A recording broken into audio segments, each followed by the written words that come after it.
Liver সংক্রান্ত জটিলতায় life সাপোর্টে থাকা বাংলাদেশের কন্টেন্ট ক্রিয়েটর ও অভিনেত্রী কারিনা কায়সারকে উন্নত চিকিৎসার জন্য ভারতের চেন্নাই নেওয়া হয়েছে।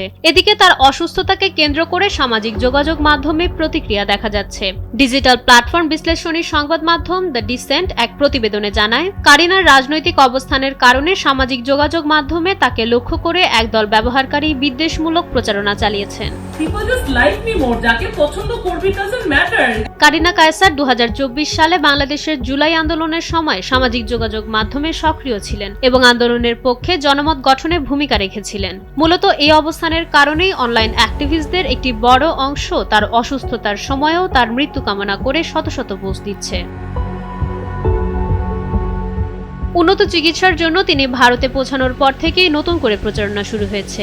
ভারতের ক্ষমতাসীন দল বিজেপি এবং আওয়ামী লীগের সাথে সংশ্লিষ্ট বিভিন্ন সোশ্যাল মিডিয়া অ্যাকাউন্ট থেকে কারিনাকে ভারত বিদ্বেষী অ্যাক্টিভিস্ট, পাকিস্তানপন্থী ইনফ্লুয়েন্সার এবং আইএসআই সদস্য হিসেবে দাবি করা হচ্ছে।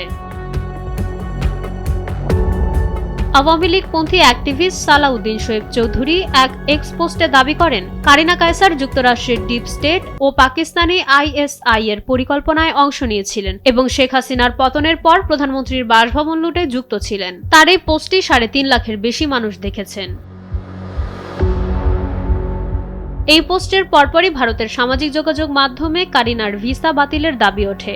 সারভানা প্রসাদ বালা সুব্রমানিয়ান এবং কেভিআইআর এর মতো ভারতীয় ইনফ্লুয়েন্সাররা কারিনাকে ভারত বিদ্বেষী হিসেবে বর্ণনা করে তার মেডিকেল ভিসা পাওয়ার সমালোচনা করেছেন। অনেক ব্যবহারকারী ভারতের পররাষ্ট্র মন্ত্রণালয়ে জবাবদিহিতাও দাবি করেছেন।